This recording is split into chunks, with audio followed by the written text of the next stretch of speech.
Now, I would propose these two concepts are not that dissimilar to each other, discipleship and recovery. And more specifically in recovery, I'm going to talk about sponsorship. It parallels a whole lot with what we do in the Christian faith with discipleship. This is not going to be a comprehensive study on either of these two terms or these two subjects. It's more a cursory overview of some similarities I've found in my own life.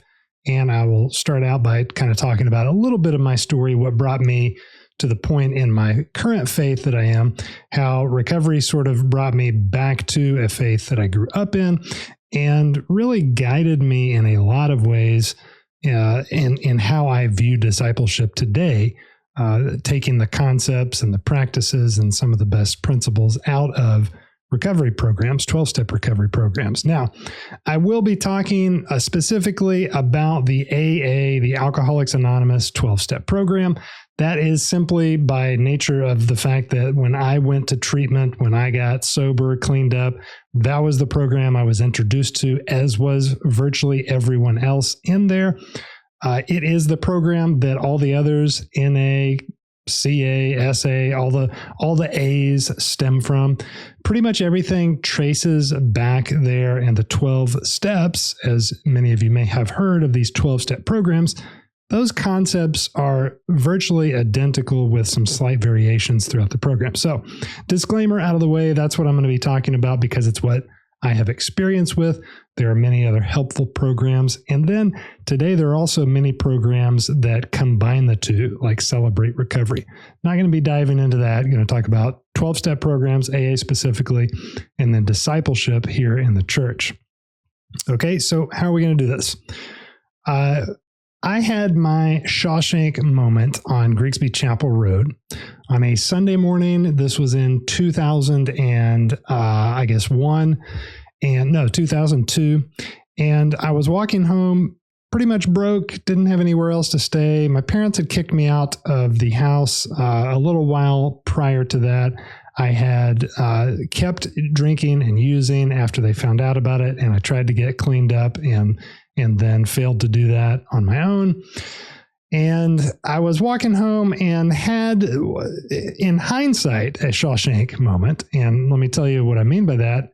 As I look back on that, it was the moment where I made the first choice to go one way instead of the other, where the other way would have been to continue doing what I was doing, kind of to the bitter end type of situation, wherever that might have led. And I very well could have gotten cleaned up somewhere along that path if I had made the wrong decision that day.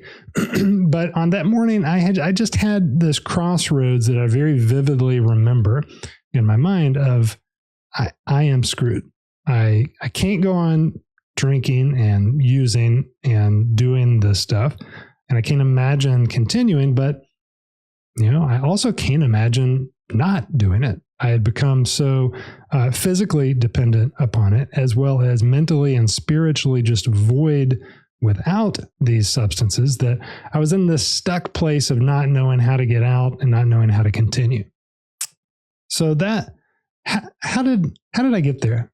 Grigsby Chapel Road. This is West Knoxville. This is like, kind of the very affluent area. Not that we had tons of affluence, but we grew up in the church.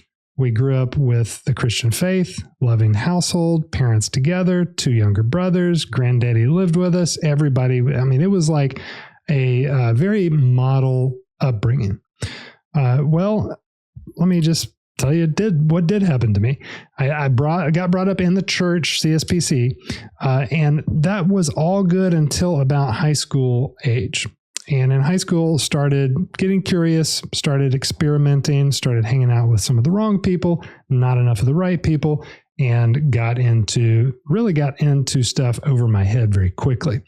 I look back on it and I'm sort of grateful I got into some of the drug stuff because it brought me down quicker than had I just continued on with, just drinking. Ended up going to rehab and recovery after that pivotal day that I mentioned, that Sunday morning.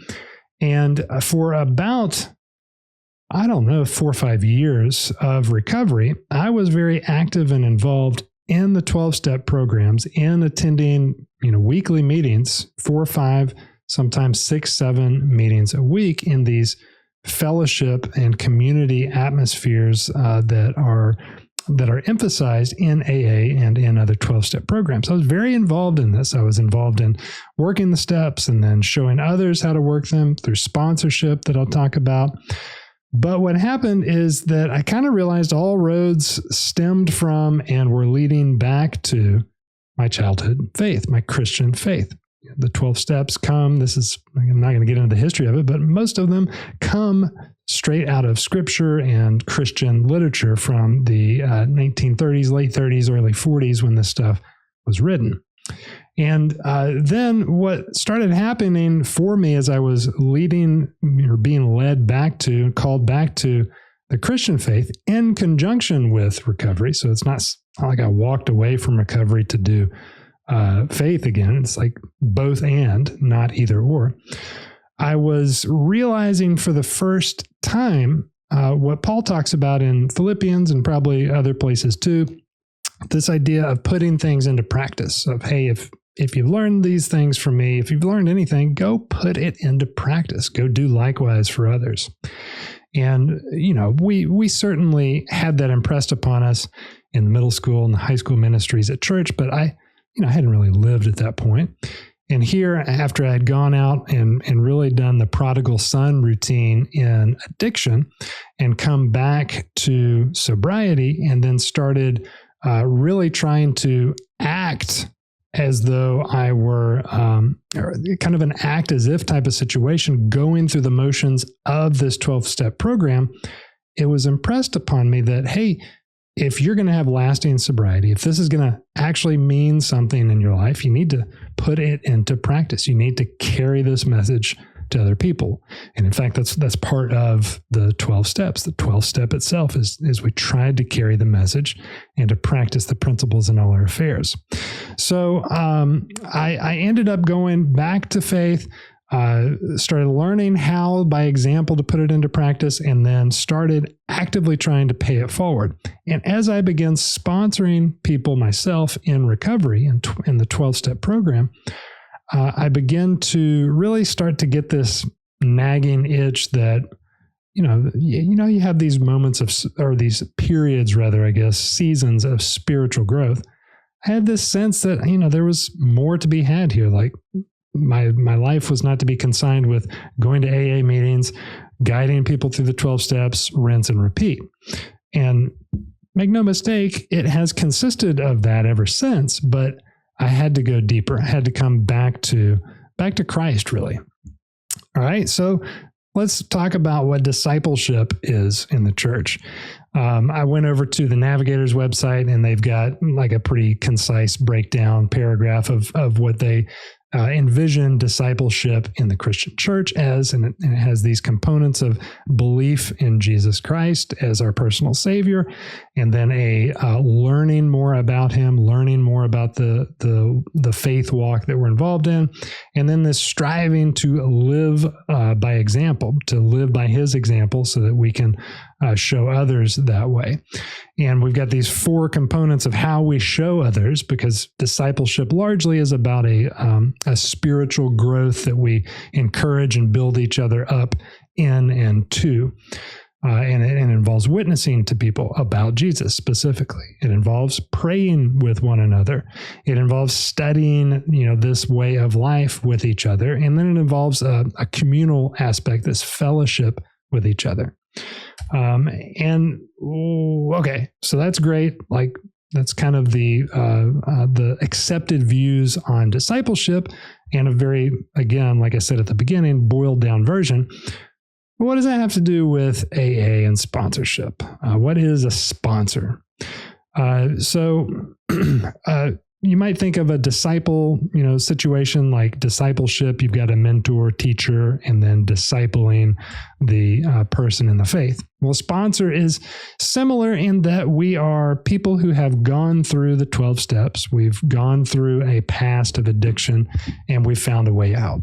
And so we have a message of hope that we can bring to the person who's just arriving, the newcomer. And at the highest level, a sponsor's job is to work through the 12 steps, show someone else how to work through the 12 steps, and help them to walk through that process of action. It's a spiritual program of action, so that they can come out on the other side and kind of continue to do so for others. It's this constant giving away to keep it cycle. Okay, so sponsorship, just like in discipleship, has these three pillars or these three component pillars of experience, where we have had the experience of the person. We have been lost. We have been screwed and without hope ourselves. We found strength. We found a way out of that through sometimes rehab, sometimes straight off of the street into recovery meetings, sometimes saved from addiction through the church, through Celebrate Recovery, whatever path brought us back and provides us some strength. We have that strength that we are living out in our life. And then we've got, as a result of those two things, we've got a well of hope that we can pass on to others. And that's the attraction part of sponsorship in 12-step programs is, the first sponsor that I got, I looked up to this man greatly. He was probably 4 or 5 years sober himself at the time that I began working with him. And it was one of those situations where the light had just come on in his eyes. He was very and reinvigorated with life. He himself was actively getting back into the Christian walk, and we attended church together in addition to our 12-step work together. And I just received so much hope from him that this period of darkness in my life that I just come out of, that there was a way through that, and it was not going to last forever. Because what happens for people when they sober up, a lot of the time, is that it gets worse, and it doesn't get hopeful immediately. It actually gets a little bit more despairing and a little bit hopeless sometimes. And we see all our problems kind of accumulate in the light of day without the mask of addiction, without the mask of alcohol and drug use to kind of blur all of it out. And so I received tons of hope initially from my sponsor. And in the same way with discipleship that we witness, pray, study, and fellowship, we do exactly that with sponsorship. Now, the key component that the church really does kind of, bend over backwards and I don't like this about is the witness part. We don't go into AA. Even as a believer, I don't go into AA trying to evangelize people for Jesus. There are those who do. It's pretty well frowned upon and looked down on in the 12-step circles, for the sole reason of initially the person who most may need Christ is the one who is not going to listen to you talk explicitly about him. When people come off of the street, come straight out of rehab, often with real wounds, maybe even from the church, sometimes the last thing they want to hear about is Jesus. And that's okay. Like my belief now, as I've walked with people through years and years of this in AA, is that God's work is oftentimes a lot slower to yield fruit than I would like or that I am used to. And so the witness component, by and large, has more to do with sharing the experience, strength, and hope of being released from the bondage of addiction and through God, because we do speak openly about God and the fact that it's a spiritual program, that through God and through prayer and through the actions of taking the steps in my life, I have found a way out of that bondage of addiction. And so we witness in that way, guiding them towards the step work, towards God as they understand him. Now, I don't get as loosey-goosey as some people do with that, and I will just simply say God in all my dealings when I talk about the spiritual aspect of the program. But then we definitely pray, we study, we fellowship with these people as our sponsees. And even in the big book of Alcoholics Anonymous, where the step work and like the actions of the program are written down, it's got explicit prayers to God, to my Creator.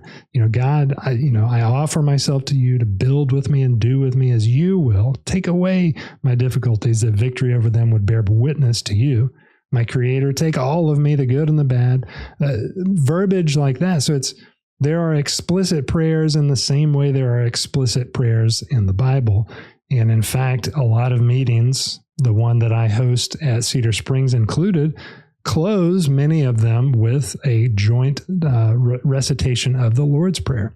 And so we have a constant undercurrent of the Christian faith in the prayers of Alcoholics Anonymous and 12-step programs.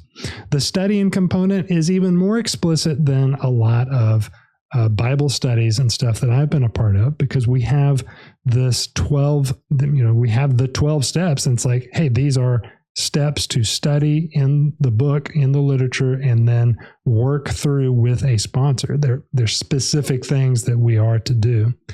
And then lastly, the item that perhaps to the newcomer or the person without a lot of familiarity with 12-step programs, the thing that may stick out or that you may know, if nothing else about them, is that there's a fellowship. There are meetings to go to. In fact, in the city here in Knoxville, there's probably 20, 25 meetings within a 10, 20 mile radius of where we are right now at any day of the week in person that you can attend with other people and fellowship with those who have problems with addiction and have found a solution from addiction. Probably this, to me, symbolizes or emulates the early church in Acts more than what I see in many church congregations, where we're very good at Sunday morning, getting there for the sermon, fellowshipping with one another, having coffee, asking how people are and saying, great, I'm good, I'm fine, and not really sharing honestly. Easy habit. I fall into it every day myself too. AA is great at drawing people into these meetings and encouraging them and giving them a space to actually be able to be honest about what's going on. And because of the shared affliction that we have had, it makes the walls come down very easily, because I know what these other people have gone through. It doesn't matter about socioeconomic or religious even backgrounds or anything. We have this common affliction, and we have now a common solution that allows us to fellowship honestly with each other in really great ways. All right. Kind of the breakdown of looking at these things again from another angle. We got sponsorship, spiritual growth, to recovery from addiction. There's more of an emphasis with 12-step programs about getting away from addiction. You got to get clean first. You got to stop using before you have a chance. This is one of the reasons I don't hit people over the head with Jesus and the God stuff immediately. It's because they need to get clean first. They need to literally flush their body out, seek medical attention where that is necessary, get detoxed, get clean first, get away from the addiction, so that we can then begin to fill up, if they're willing, with the spiritual aspects. Our guidebook is the 12-step programs. There's a big book. We call it the big book. I don't even know why. It's a blue book called Alcoholics Anonymous. It's the textbook of the program. Starts with addiction, ends with, but that's the end goal, is working the 12 steps. They end up becoming a way of life if you continue working them. And there's an introduction to God. So from the very beginning, God is involved in the steps. We reference him. We say, rarely have we seen a person fail who's thoroughly followed our path, and that you must seek God in order to really recover from addiction. But it doesn't go, into specifics, because it remains an open door for all backgrounds. Discipleship, on the other hand, obviously we've got spiritual growth toward and belief in Jesus. So everything points specifically towards Christ and our salvation that we have through him in that very specific way. Our guidebook is the Bible, obviously. Starts with sin, ends with Jesus. In 12-step work, we deal in terms of character defects. We even use the term sin a couple times in the literature in parallel with character defects. A lot of people in AA and these programs will bristle against sin. usually because there's some there's some religious wounds from their background to where they bristle up against that term. But it's the same stuff, right? And here in discipleship, we start with sin and we end with Jesus. Tools. Oh yeah, these are the tools. How do we walk? 3 last points. We're walking day by day. 1 Corinthians 16:13, be watchful, stand firm in the faith, act like men, be strong. So we admit to one another our faults in confession, this I can't first step type of posture, and really steps 1, 5, 9, and 10 in the 12-step programs deal with this, that we point towards God in all things, this belief in God who's greater than us, he can. And again, a slew of steps having to do with God and belief in him, 2, 3, 6, 7, 11. We walk and then we share. And straight out of Hebrews, one of my favorite verses, or a couple verses here, let us consider how to stir up one another to love and good works, not neglecting to meet together, as is the habit of some, but encouraging one another, and all the more as you see the day drawing near. So we ought to be fellowshipping with each other. This is something the early church got, spot on right. This is something that a lot of our churches get spot on right. This coming together, not just on Sundays, not just for a church function, but as a church body and encouraging one another. The CLC group that I've done recently, and I'm starting another one soon, is all about this long-term walking with a friend, standing with brothers, sharpening, iron sharpens iron situation over a long period of time, not a 6-week or a 4-week study, but over a couple of years of life, and then thereafter too. We accept guidance and we pass it on, learning. I think I'll let him, this fellowship plus program combination. So this combination of coming together, but also putting it into practice like we mentioned in our lives. Then we have meeting and encouraging each other regularly. Same deal as the fellowship, this idea of how we are living and staying connected with one another. And we've got 3 steps that really deal directly with that, 4, 5, and 12. So how are we walking? How are we sharing? And finally, how are we serving? So in both sponsorship and discipleship, the key component here is to pay it forward, to pass on freely what's been given to us, to try to emulate Christ, to emulate God in our own life so we can be a vessel of his message for others. We got Philippians 4:9. What you've learned and received and heard and seen in me, practice these things, and the God of peace will be with you. So another Paul imploring people, practice these things, put it into practice in your life. And of course, in the final 3 steps of the AA program, steps 10, 11, and 12, we're encouraged to pass it on freely, this service work aspect, to give it away in order to keep it. And 10, 11, and 12 they're more than that. It's 10 is about living daily, taking personal inventory, watching what we're doing, keeping ourselves in fit spiritual condition, and confessing our wrongs when we screw up. And then 11 is seeking through prayer and meditation, God, what is your will for me? How can I best serve you today? And then in 12, this serving of paying it forward to the next person who's afflicted. All right. And all of that gets us to the starting line, because this is all a cyclical thing. Discipleship and sponsorship, recovery, they don't end. Like, this is not a static thing where I get sober and then I achieve sobriety, I work the steps and I achieve the end goal and then I'm done. No, it just gets us to the starting line. The first time through that process gets me back to the starting line so that I can reach my hand back to the next person and begin to help them on their journey.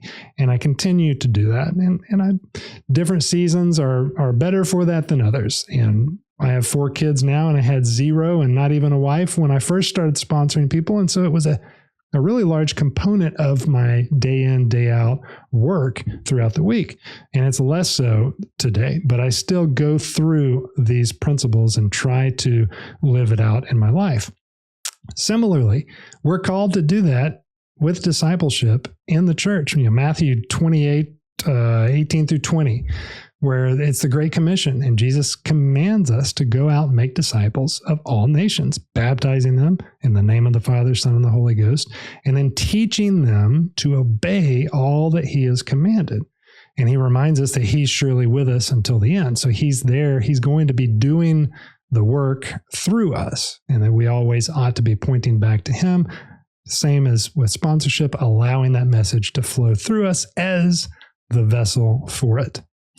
Hope that's been a helpful breakdown for you. If you've got questions, leave them in the comments below. I'd love to answer specifics, break them out into smaller videos, do more of these type of informational sessions, share more about my story if you want to hear more about that and the details. And you can check out the free newsletter also down there at progressandperfection.com. Sign up for that and get a daily reflection that combines a scripture with a recovery-themed thought for the day every day. Hope you have an awesome one.